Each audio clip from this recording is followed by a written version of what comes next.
साथियों, आज फिर सोमवार और फिर से 4 बजे आपके बीच।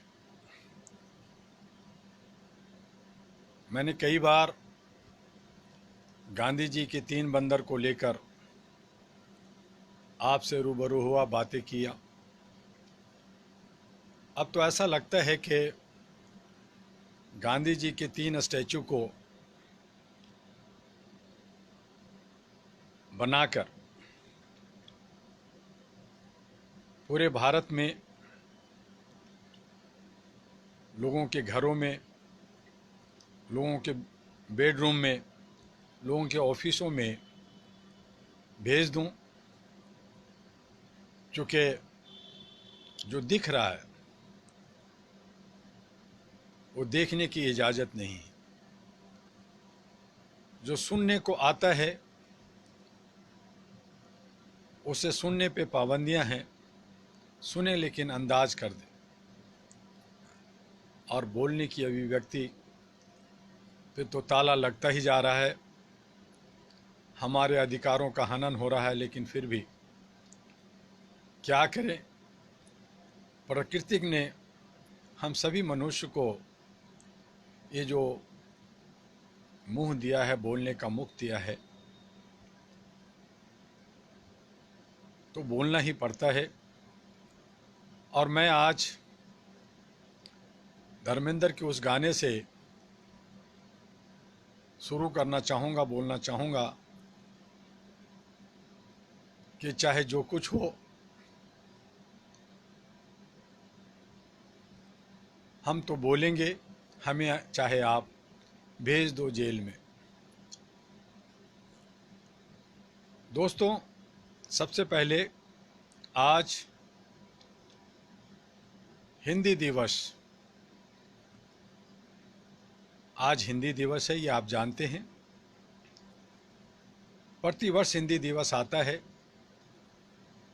और आज भी है। इसकी सभी आदरणीय सम्माननीय साथियों को इसका बहुत बहुत शुभकामनाएं।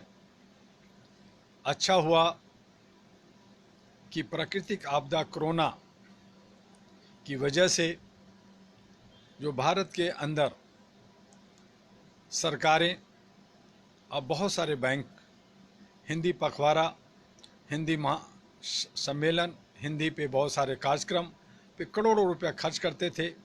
बहुत सारे बैंक जो हिंदी राष्ट्रभाषा नहीं है, राजभाषा है, राष्ट्रभाषा दिवस के रूप में मनाते थे, वो नहीं मना रहे हैं। उससे कुछ लाखों करोड़ों पैसे बच रहे हैं। ये अच्छी बात मुझे लगी। हम सभी ये भी जानते हैं कि आज जो टाएं टाएं करने वाले लोग हैं, उनका सेशन शुरू हुआ है।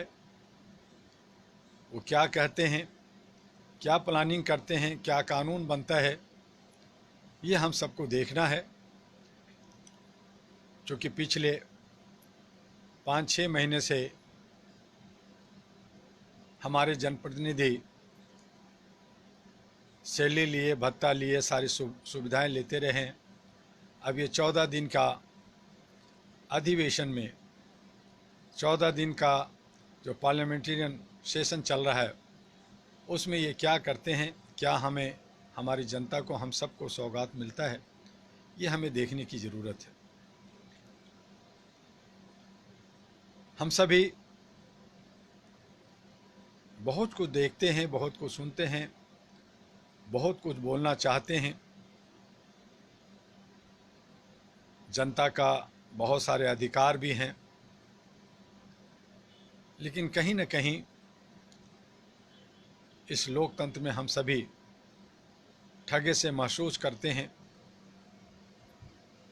जो हमारे इंटेलेक्चुअल्स जो कुछ बोलना चाहते हैं, बहुत सारे ऐसे लोग हैं जो पूर्ण स्वतंत्रता की बात करते हैं, व्यवस्था बदलने की बात करते हैं, सिस्टम में अमूलचूल परिवर्तन की बात करते हैं। उन्हें भी आज़ादी नहीं है और हमारे चंद लोग जिसे हम लोग चुन कर भेजते हैं वो अपने तरीके से चलते हैं। वक्त आ गया है मेरे दोस्त, मुझे तो ऐसा लगता है कि 2024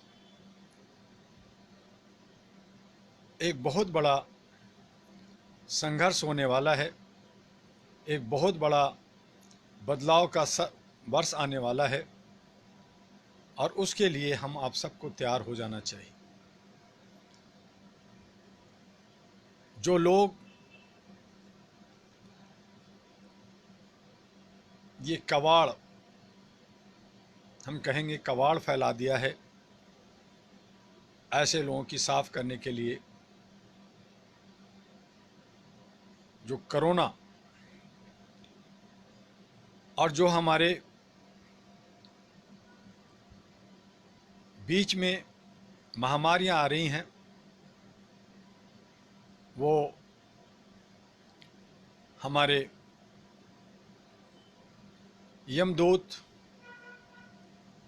इन्हें ले जा रहे हैं। बहुत लोग जाने की तैयारी में हैं, सफाई हो रही है।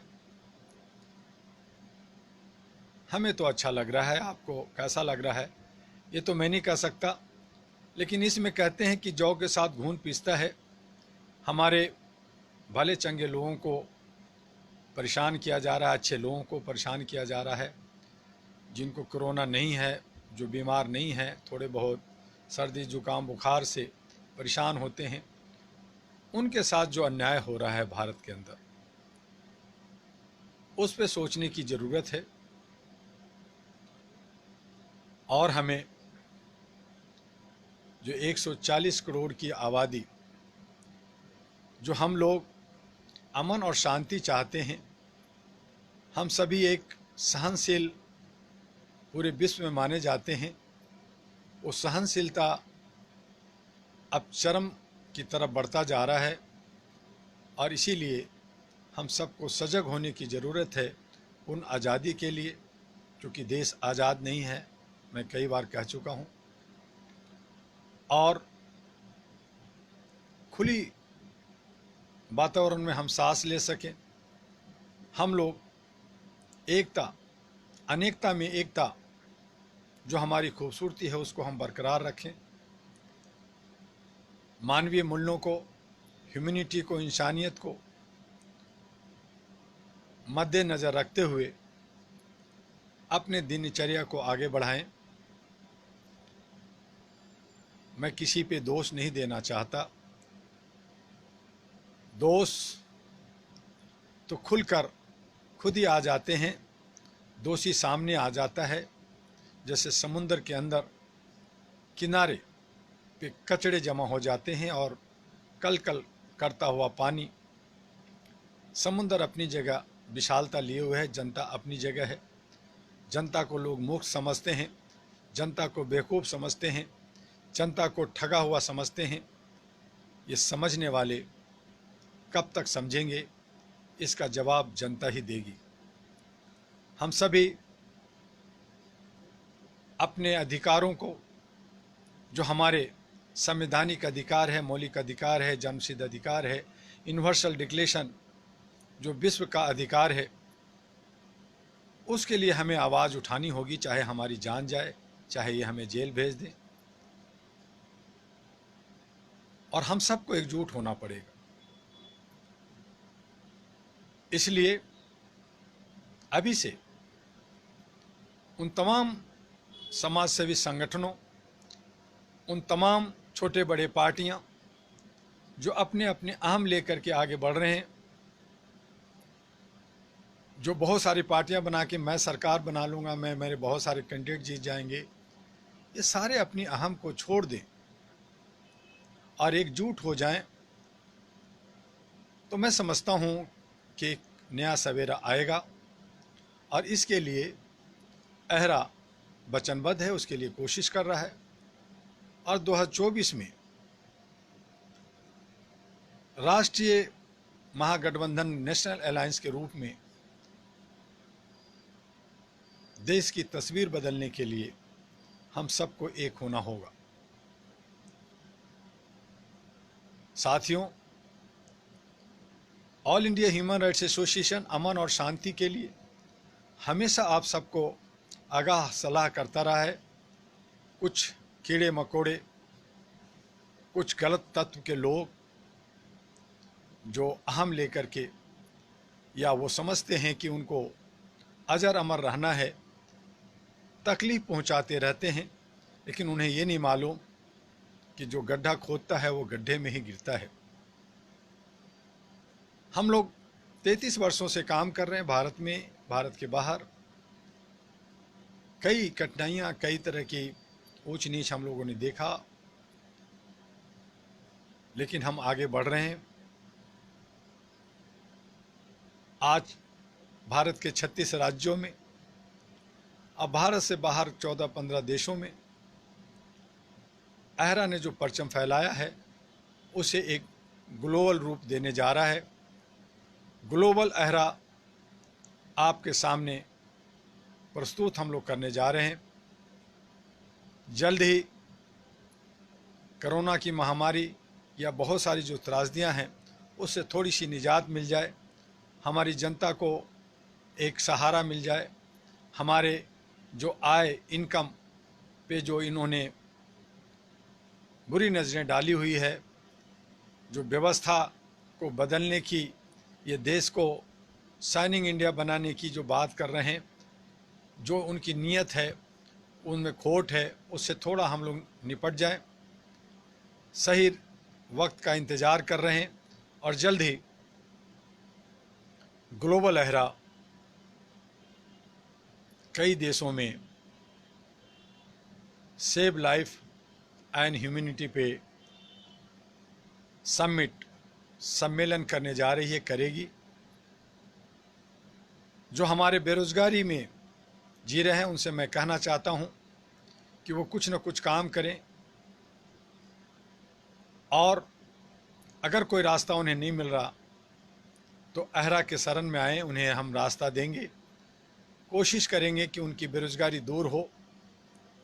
और इसके लिए हम लोग बहुत सारे कंपनियों से, अपने भी बहुत सारे स्ट्रेटजी और बहुत सारे विदेश के कंपनियों से भी हम लोग टाई अप बना रहे हैं, ताकि हमारे जो नौजवान हैं वो रोज़गार से ओत-प्रोत हों, वो कुछ इतना पैसा कमा सकें जिससे वो अपने घर परिवार को चला सकें, अपना छोटे भाई बहनों के एजुकेशन को कायम रखें, उनको आगे बढ़ाएं। ये देश हमारा है, इस पे ग्रहण लगाने वाले, इस पे गलत करने वाले को हमें सबक सिखाना होगा। किसी एक व्यक्ति का ये देश नहीं है, ये 135-140 करोड़ के जनता का देश है। ये हम सभी ने जो ये व्यवस्था बना रखा है कि एक व्यक्ति इसको हाँकेगा, ये ऐसा नहीं चलेगा। हमें इसे बदलने की ज़रूरत है, व्यवस्था को बदलने की ज़रूरत है। जनता के हाथ में अधिकार होनी चाहिए। आज जो हमारे नौकरशाह, ब्यूरोक्रेट्स या अन्य एजेंसियां जो गैंगस्टर के रूप में काम कर रहे हैं, उन्हें भी सबक सिखाने की ज़रूरत है। हालांकि वो लोग भी हमारे ही बीच से जाते हैं, हमारे ही बच्चे हैं, हमारे ही साथी हैं, हमारे ही भाई हैं, बहन हैं, लेकिन कहीं न कहीं मगरूर और अहम में चूर हो जाते हैं और वो समझते हैं कि मैं ही हूँ, और वो भूल जाते हैं अपनी ज़मीर को, अपनी मिट्टी को, अपने स्थान को। तो उन्हें हमेशा याद रखना चाहिए, ये गांव का शहर, ये गांव का हमारा देश, गांव में बसता है हमारा दिल। बहुत सारे गांवों से ही धीरे धीरे तरक्की करके शहर बनता है, और शहर से महानगर और राज्य बनता है। हम सबको अपना अहम और द्वेष को भूल करके एकजुटता के साथ, चाहे वो हिंदू हो या मुसलमान, सिख हो या ईसाई, चाहे हिंदी बोलता हो या अन्य भाषा, हर सभी का जो उनका अधिकार है उसका हनन न हो, उसका शोषण न हो, उसका उत्पीड़न न हो, और वो अमन और शांति के साथ जी सके, इसके लिए हमें काम करना होगा। जहाँ कहीं भी जिस राज्य के अंदर, चाहे वो पुलिस डिपार्टमेंट हो, चाहे वो कोई और अथॉरिटीज़ हों, अगर आपको दबाना चाहता है, शोषण करना चाहता है, उत्पीड़न करना चाहता है, तो आप उन्हें प्यार से समझाइए कि आप एक सर्वेंट हैं, आप सैलरी लेते हैं, आपको अमन और शांति के लिए, आपको क्राइम पे कंट्रोल करने के लिए ये जो सैलरी मिलता है, वर्दी मिलता है, उसका इज्जत रखें, मान रखें और सभी को समान रूप से आगे बढ़ाएं। जो गलत हैं उनको सही रास्ता दिखाएं और जो बहुत ही गलत हैं, जो रास्ता से भटक जाते हैं या उनका संतुलन खो जाता है, आप उन्हें ज़रूर सज़ा दें। चाहे वो किसी भी संस्था से हों, किसी भी राजनीतिक से हों, किसी भी फैमिली से हों, चाहे उच्च वर्ग के हों, नीच वर्ग के हों, चाहे वो बहुत पैसे वाले दबंग हों। जो गलत है वो गलत है, उसका विरोध होना चाहिए और उस पर कोई ना कोई जो है कानून, जो हमारा संविधान है, उसके हिसाब से वो काम होना चाहिए। लेकिन ऐसा भी ना हो कि जो सीधे साधे नौजवान हैं, जो हमारे अच्छे दोस्त हैं, जो देश के लिए सोचते हैं, समाज के लिए सोचते हैं, कुछ वो बोल रहे हैं, उसका कोई सार है तो उसे समझने की ज़रूरत है, उसे बेवजह परेशान ना किया जाए, गलत गलत केसेज में ना फंसाया जाए। जो लोग समाज को तोड़ते हैं उन पे नज़रें रखा जाए, उन पे बंधन होनी चाहिए, उन पे रोक होनी चाहिए। लेकिन जो समाज की जोड़ने की बात करता है, अगर आप उन पे उंगली उठाते हैं तो ऐसे लोग, ऐसे मक्कार और गद्दार लोग, हो सकता है कि हमसे या आपसे साल 2 साल ज़्यादा जी लें, लेकिन उनका ज़मीर, उनकी आत्मा मरी होगी और उनको जहन्नम, दोजख, नरक ही मिलेगा और वो अंत में यही उनसे आएगा कि मेरे पास काश थोड़ा सा और वक्त होगा तो मैं उनके लिए ये कहूँगा कि अब पछतात होत क्या, चिड़िया चुग गई खेत। मेरे दोस्तों, वक्त रहते ही हम सबको सतर्क रहना है समाज के लिए, और इसीलिए all India human rights association पिछले 33 वर्षों से काम किया। बहुत सारी संस्थाएं ह्यूमन राइट्स पे बना रहे हैं, बहुत सारी पार्टियां हमारी नकल की, सरकार नकल कर रही है। मैं कहता हूं कि वो उनकी सद्बुद्धि हो और मिल कर के एक सही तरीके से सही रास्ते पे काम करें। और इसीलिए हम सभी लोग एक ह्यूमन चैन, ह्यूमन लाइब्रेरी बना करके भी हम लोग काम कर रहे हैं। आइए, हमारे जो 36 राज्यों में फैले हुए हमारे एहरा के कोऑर्डिनेटर, एहरा के गवर्नर, एहरा के एम्बेसडर और हमारे बहुत सारे सेंटर्स के चीफ और ऑफिसर्स जो काम कर रहे हैं, वो अच्छे नीयत से काम करें, गलत काम ना करें। क्योंकि आपके आगे पीछे बहुत सारे पाँव खींचने वाले लोग, बहुत सारे बदनाम करने वाले लोग, बहुत सारे इगोसिस्ट जो शॉर्टकट में अपने को जीना चाहते हैं, आपके पीछे लगे हुए कीड़े मकोड़ों की तरह। उन तमाम चीज़ों से बचना है और सही रास्ते से आपको एहरा और एनपी के लिए काम करना है। एहरा आपका है, आप एहरा में मान सम्मान के साथ काम करें, लोगों को भी आगे बढ़ाएं। जो गलत हैं, अगर वो भी सही रास्ते पे आते हैं तो हम उनका भी स्वागत करेंगे, लेकिन वो सही रास्ता पे चलने के लिए वचनबद्ध हों। एहरा ने एनपी का निर्माण किया, वो इसीलिए किया कि हमारा जो ये लोकतंत्र के अंदर जो गंदगियां हैं उनको हम दूर कर सकें, अच्छे और सच्चे उम्मीदवार को हम लोग पार्लियामेंट के अंदर, विधानसभा के अंदर भेज सकें, ताकि वो देश का विकास के लिए, देश के निर्माण के लिए काम करें और एकता को बनाए रखें। और इसके लिए हमें कोई ऐसा शौक़ नहीं है कि हमारी एएनपी ही सरकार बनाएगी। आप बनाइए, सभी लोग एक उठ जाइए। 543 मेंबर ऑफ पार्लियामेंट होते हैं, 44। अगर आज 5000 से ज़्यादा पार्टियां हैं, उसमें से एक एक व्यक्ति भी अच्छे सच्चे लोग जो समाज के लिए जुड़े हैं, ज़मीन से जुड़े हैं, वो इकट्ठे हो जाएं, एक प्लेटफॉर्म पे आ जाएं, तो ये जो बड़ी बड़ी पार्टियां जो कॉरपोरेट हाउस बन गई है, जिसे आप कहते हैं कि ये गोदी मीडिया हो गई है, गोदी जनतंत्र हो गया है, गोदी ये जो बिका हुआ हमारा जनतंत्र हो गया, ये जो हमारे बहुत सारे जो लीडर हैं वो जो है जन्मजात उस पर काबिज हो गए हैं, गुंडे बदमाश जो ताबिज हो गए हैं, उन सब को हम लोग काट सकते हैं। बहुत आराम से, बहुत अच्छे सिस्टम से, अच्छे तरीके से हम लोग समाज के लिए, देश के लिए, जनहित में काम कर सकते हैं। बहुत सारी ऐसी बातें हैं। आज हिंदी दिवस को आप लोग, हम सब, हमारी मातृभाषा, हम लोग अब जन्म से हिंदी बोल रहे हैं, हिंदी बोलते हैं, लेकिन भारत के अंदर 256 भाषा हैं, 200 से ज़्यादा जातियाँ प्रजातियाँ हैं, अलग अलग हमारे रीजनल भाषा हैं, और हमें इस खूबसूरती में रहते हैं। जो हमारे हिंदी को नहीं समझते वो लोग अपनी रीजनल भाषा में ट्रांसलेट कर हमारी जो बात हम जो कह रहे हैं उसको अपनी भाषा में कर आप वीडियो बना करके लोगों तक भेजिए, चाहे वो अंग्रेजी हो, तमिल हो, तेलुगु हो, मलयालम हो, कन्नड़ हो, उर्दू हो, बंगाली हो, मराठी हो, पंजाबी हो, कोई भी भाषा। आप अच्छे सच्चे लोग हैं और मानवता के लिए काम करते हैं, ह्यूमन राइट्स पे काम करते हैं, ह्यूमैनिटी के लिए काम कर रहे हैं। आप लोग भी छोटे छोटे वीडियो बना करके आयरा हेडक्वार्टर दिल्ली को भेजिए, हम लोग आगे तक भेजेंगे। आप लोग भी व्हाट्सएप पे, फेसबुक पे, ट्विटर पे, लिंक्डइन पे और बहुत सारे सोशल मीडिया का क्षेत्र है, उन तमाम जगहों से आयरा और एनपी को आगे बढ़ाइए। एक अच्छा विचार लेकर के, अच्छे प्लेटफॉर्म है, आप आगे बढ़ेंगे, आप आगे बढ़ाएंगे तो आप भी आगे बढ़ेंगे, और समाज के अंदर हम सही तरीके से लोगों को दशा और दिशा दे सकेंगे। इन तमाम बातों को लेकर के हम लोग आपके पास में, मैं खास करके हर सोमवार को 4 बजे का वक्त रखा है, जो आपके सामने रूबरू होते हैं। बहुत सारे सोशल मीडिया हैं, उनके मार्फत भी आ सकते हैं, बहुत लोग रोज़ रोज़ भी आते हैं।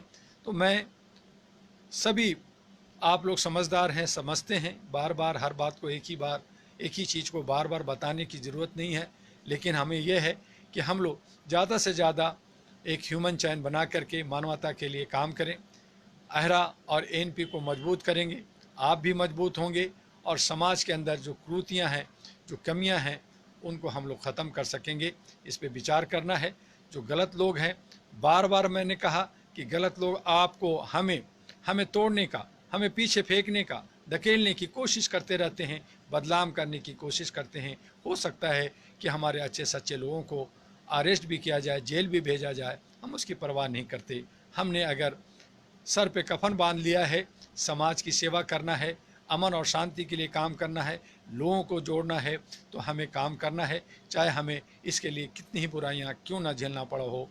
आगे बढ़ेंगे, आप भी हमें साथ दें। उम्मीद है हमें कि आप साथ देंगे, और ये सामाजिक काम के साथ साथ जो लोकतंत्र को खूबसूरत बनाने की ज़रूरत है, उसे मजबूत करने की ज़रूरत है, उसमें भी आप सबका हमें साथ चाहिए, ताकि हमारे बीच में जो सत्ता से, जो पावर से डरते हैं, आपके हाथ में पावर हो और उसका सही इस्तेमाल आप कर सकें। और इसीलिए चाहे वो बिहार का चुनाव हो, चाहे बंगाल का हो, चाहे देश का हो, उस पर हम लोग नज़रें रखते हैं। और अभी से हम लोग मिशन 2024 शुरू कर दिया है। आइए, आप अपना भी नाम, अपना व्हाट्सएप नंबर, अपना ईमेल आयरा हेडक्वार्टर को सेंड कीजिए, भेजिए, ताकि हमसे, आपसे राब्ता बन सके, दोस्तों से, और उन तक अपनी बातों को और आपकी बातों को पहुंचा सकें। जय हिंद, जय भारत। आपका डॉक्टर एमी द्वारा, आयरा और एनपी का अध्यक्ष। नमस्कार।